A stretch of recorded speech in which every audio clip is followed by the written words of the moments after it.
Cargo insurance is also called marine cargo insurance. It covers physical damage or loss of your goods while in transit by sea, by air, or even by land. So if it is insured by the owner, the insurance company will issue a cargo insurance policy. And if this cargo is damaged or lost, the owner gets indemnity from the insurance company. There are two major types of marine policies, namely the voyage policy or the time policy. Cargo is almost always insured on the voyage policy, which means that cover begins when the cargo start their journey and ends when they arrive at their destination, no matter how long it takes, as long as dispatch is followed throughout the journey. Then for time policies, as the name suggests, cover attaches at a particular moment in time. It is necessary, very, very important to show on the policy the precise time when cover begins and ends. So here you can consider the situation of a trader insuring his cargo on a time basis. If the time covered by the policy runs out, then cover ceases. Very, very it's strange. Cover ceases, even though this cargo is still on the high seas or in the air. This would mean that as long as this policy, the time given in the policy has ceased, then there would be no cover for the goods. So we normally advise clients to take out a voyage policy where cover continues until the goods arrive. There are several examples which definitely, as the importer, will have benefit of so many things when he takes out this insurance by himself. As we all know, the importer buying under CIF terms might always relies on the seller's insurance, since the insurance is placed by the seller. Then, of course, when they purchase their cargo on FOB or C&F or any similar terms that would not include insurance, the importer can control his own insurance. You go out and take out your own insurance from whichever company that you would want it. So here you deal with your own, insurers or underwriters in case of a loss. So there are definitely very many examples that I can give as being advantageous to you as an importer. For example, you'll be able to negotiate for a competitive rate. You know the person you're dealing with, you know the insurance company that you're dealing with, you know the broker, you know the agent, or in case you need any personal service, it is very convenient for you.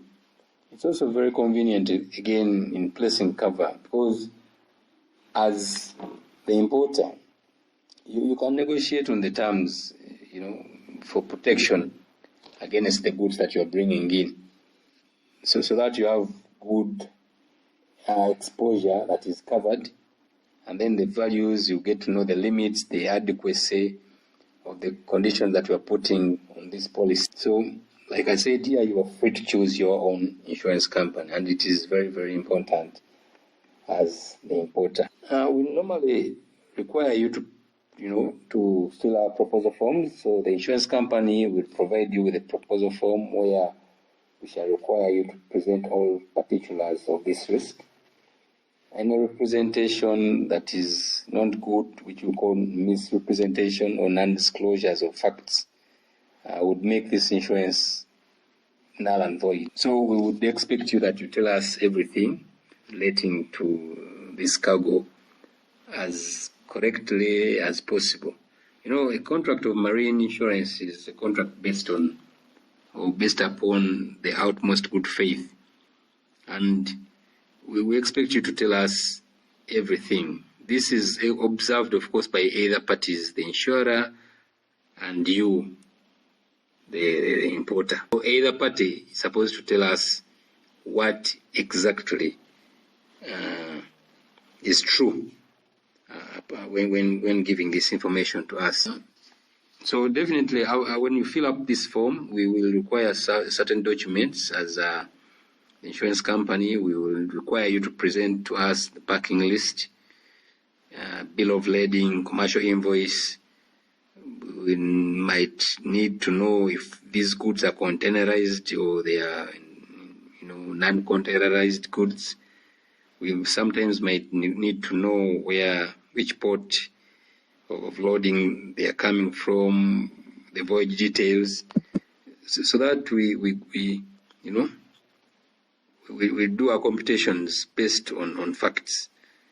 So when we present those export invoices and bill of ladings, we shall be able to tell you the correct premiums to pay on these particular goods. And another item that I would want to inform you here is that we do not cover almost everything. For example, the exclusions that we have on this policy. One, we do not cover war, strikes, riots and civil commotions, which might include things like terrorists or any persons that are acting from a political motive, use of atomic and nuclear weapons. We do not cover things like ordinary leakage, ordinary loss in weight or volume, wear and tear. Very, very important to understand that. Insufficiency or instability of packings. We would expect that these goods are packed in the right ways and right containers.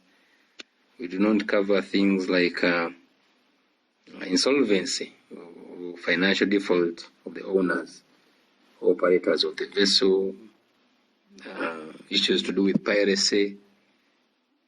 Those will not be covered by the policy, and they are clearly indicated under the exclusions.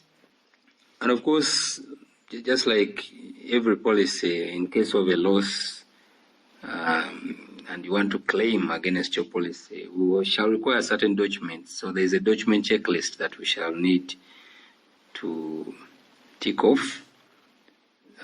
First of all, we shall require you to present that original policy document or certificate of insurance that you should have issued to you, then claim bill, then original bill of lading or airway bill, copy of the invoice or packing list or a weight note. These are documents that are very common in this class.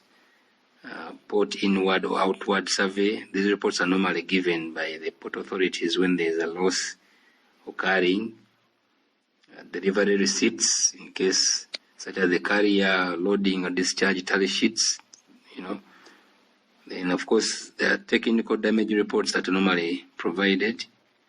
Then repair or replacement bills, where applicable, shall require those documents. And another document that could be evidence might be asked or required by the insurers or surveyors, other than those above.